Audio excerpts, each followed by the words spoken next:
Tensions in the Persian Gulf on the rise tonight. New confrontations between the U.S. Navy and vessels from Iran, adding to a growing list of Iran's provocative actions against the U.S. But this time, shots were fired. All four boats you see here are Iranian Revolutionary Guard Corps vessels approaching at a high speed and apparently on a collision course with a U.S. Navy destroyer in the Strait of Hormuz. This video shot from the USS Nitsa. It warned the Iranians with horns and flares to back off. Weapons uncovered. But at least two of the Iranian boats kept approaching, coming within 300 yards. Forcing the Nitsa to alter course Tuesday, the Iranian boats finally turning away. By Wednesday, a significant rise in tensions. Revolutionary Guard Corps boats harassing and endangering U.S. Navy vessels 3 times in 24 hours. The most dangerous, resulting in the U.S. Navy firing warning shots at the Iranians. They did feel compelled ultimately to fire 3 warning shots. And the reason for that is they had used they had taken steps already to try and de-escalate this situation. The Iranian defense minister says the country will confront any foreign vessel that trespasses into its territorial waters. Brigadier General Hossein Dehghan said Iranian speedboats constantly monitor the developments and foreign vessels' movements in the Persian Gulf. Dehghan added if any vessel enters Iran's waters, it will be warned, and if the move is deemed an act of aggression, Iranian naval forces will confront the trespasser. Dehghan's comments come hours after Pentagon officials claimed Iranian speedboats, quote, harassed a U.S. warship in the Strait of Hormuz. China and Russia held their third round of talks over the Joint Sea 2016 maritime exercise in Zhanjiang City from August 16th to 21st, sharing views on the plan and arrangements for communication and logistics support. We reached wide consensus and also inspected relevant sites and facilities. The exercise will focus on joint maritime defense actions. According to Russian media, the exercise will take place from September 12th to 19th. China and Russia have stressed that it is routine and does not target any third party, but it has still drawn a great deal of attention from the United States and its allies. Australian media reports that Australia and the US plan to deploy maritime patrol aircraft and a conventional submarine to the exercise zone to monitor the drill.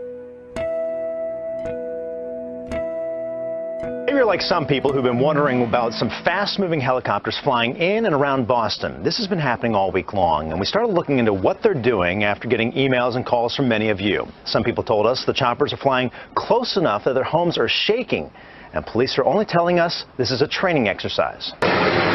Look closely and listen. You'll see and hear what some people saw last night above downtown Boston. We found this video posted to YouTube. Helicopters, one after another, flying low above the high-rises and close enough for people to notice. And not just last night, but all week. On Twitter, Fox 25 found numerous tweets from locals wondering what those helicopters were there for.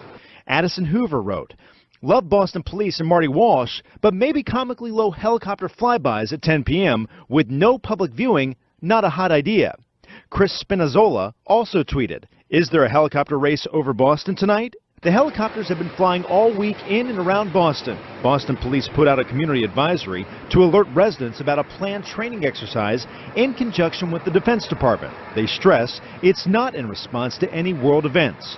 When I asked Boston police today for more information, they would only say the specifics are kept mysterious for good reason. Fox 25 also found these Black Hawk helicopters lined up today on the tarmac at a local airfield. When we asked about the helicopters, Fox 25 was directed to the Department of Defense, who wouldn't comment on the exercise. But at night, it is more like this, fast flying above neighborhoods and the city that will likely continue for the next couple of days.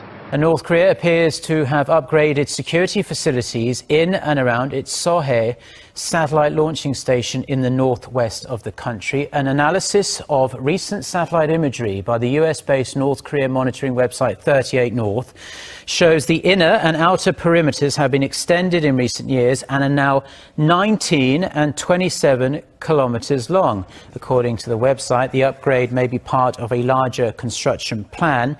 It could also mean the facility will be occupied by personnel from North Korea's official space agency or the military.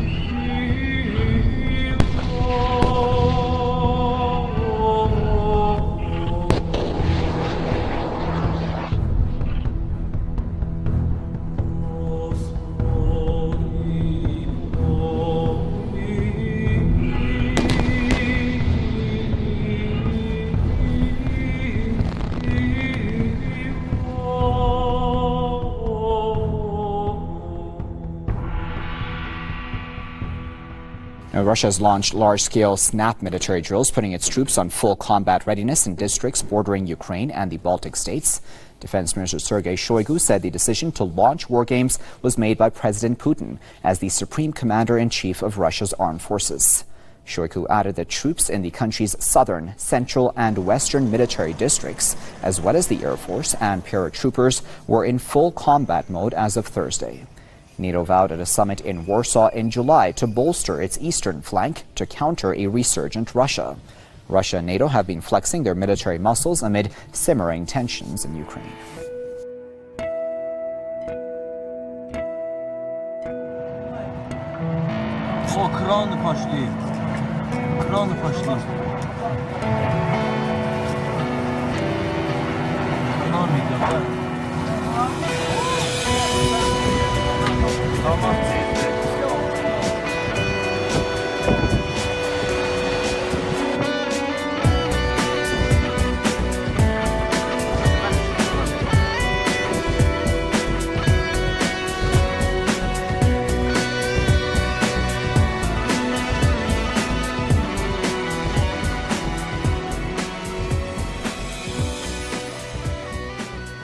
Earlier this week, Russia's Vladimir Putin reportedly told Egypt's President Abdel Fattah Sisi that he would be willing to host direct talks between Israeli Prime Minister Benjamin Netanyahu and Palestinian President Mahmoud Abbas. The talks would take place in Moscow. Putin did speak to Netanyahu by phone Tuesday. According to press reports, they did discuss the Israeli-Palestinian peace process. Russia is now in the middle of Syria's civil war. As such, Vladimir Putin may now be making a serious bid to become a Middle East peacemaker. A wave of terror attacks across Europe has brought the continent to a constant state of suspicion and fear.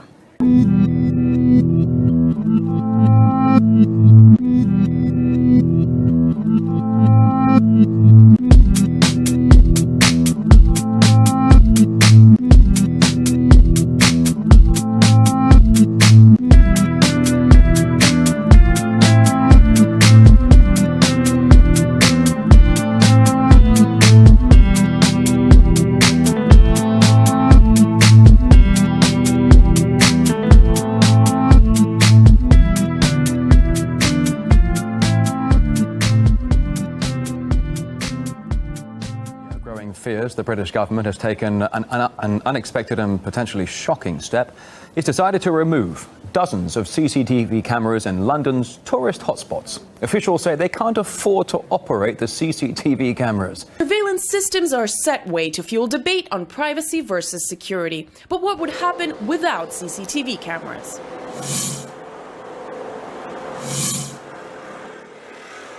Home to Big Ben and Houses of Parliament, Trafalgar Square, Oxford Street, Buckingham Palace, Westminster Abbey and Soho, Westminster, a borough in central London, major tourist trap is scrapping its CCTV camera network to save money due to a running cost of up to £1 million a year. The cost of removing the cameras, however, is £300,000. Tourists are not too ecstatic about this. I think that having CCTV around makes people feel a lot safer, especially at night. Definitely not a good thing. As a tourist, you'd like to feel comfortable where you are. And so do Londoners. Keep the cameras because, as we've seen in Orlando and we've seen in Paris, and it continues to be a constant threat in the Western democracies, part of the fight against that is surveillance. I don't think it's a good idea to try and save money that way. Decades of experience at Scotland Yard, investigator and terrorism expert David Weidset says scrapping CCTV cameras can have major consequences. I think it's a crazy idea, absolutely crazy. In terms of the fight against terrorism, the loss of the cameras is awful. If we go back to 2005 when we had terror attacks in London, on 7/7, 52 people were murdered. We used extensively CCTV. The loss of cameras in a situation like that will be absolutely devastating for the police. That's also exactly what the police told us. CCTV is a vital tool in combating crime. We are concerned that loss of camera coverage may mean London is less safe and security could be affected.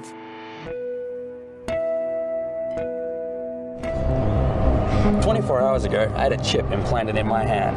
What I want you to do is just take a nice pull through your nose and slowly blow out through your nose.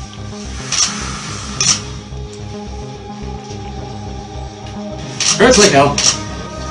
And it's going to allow me to open doors. And it can operate the lifts. Going down.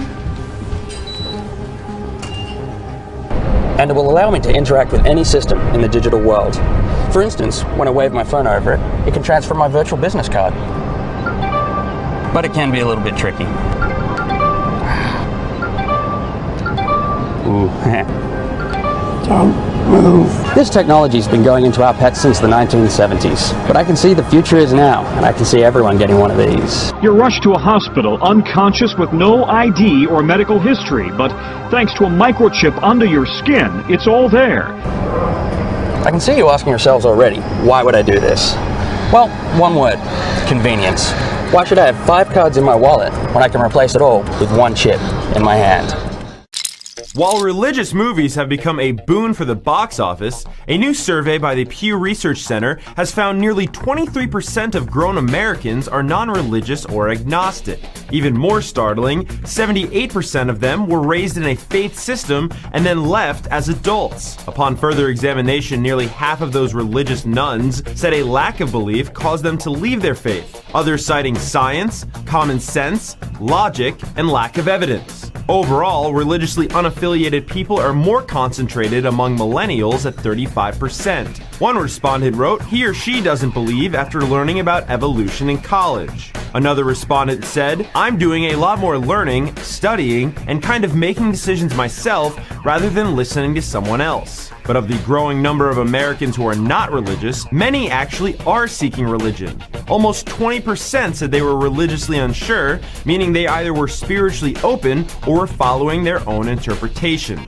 The scenario is familiar: black community, negligence, and lead poisoning. But instead of Flint, Michigan, this is East Chicago, Indiana. They got a water crisis there. We're going to have looks like we might have a land crisis here. East Chicago's West Calumet housing complex, which houses about 1,000 residents, is being demolished due to lead-contaminated soil. The public housing complex was built in the shadows of 2 major lead plants in the 1970s. But it wasn't until 2009 that the Environmental Protection Agency deemed the area a Superfund site, meaning it was a hazardous environmental waste site that requires cleanup. The EPA's lead threshold for emergency cleanup is 1,200 parts per million, also called ppm for short. At one property in the complex, the lead concentration was found to be 75 times that in 2014. Residents were first publicly alerted of the contamination this May when the EPA posted these signs around the neighborhood. It's horrible. Why were we the last to know? Since then, the 1,000 or so residents have dealt with a whirlwind of developments. First, the mayor asked those living there to relocate while the EPA cleaned the soil. Shortly after, the housing authority announced the complex would force residents to leave.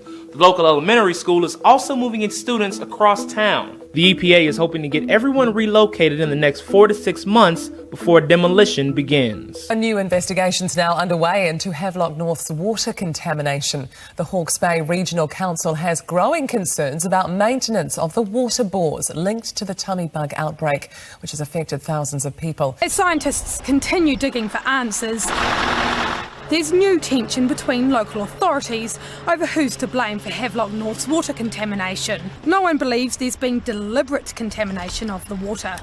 But these new tensions can't be reassuring Havelock North residents.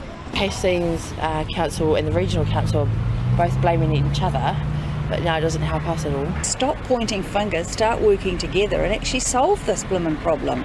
I mean, we've been boiling water now for so long. And now at 5:30, the drought's so bad now in some areas that officials are actually asking residents to limit their showers.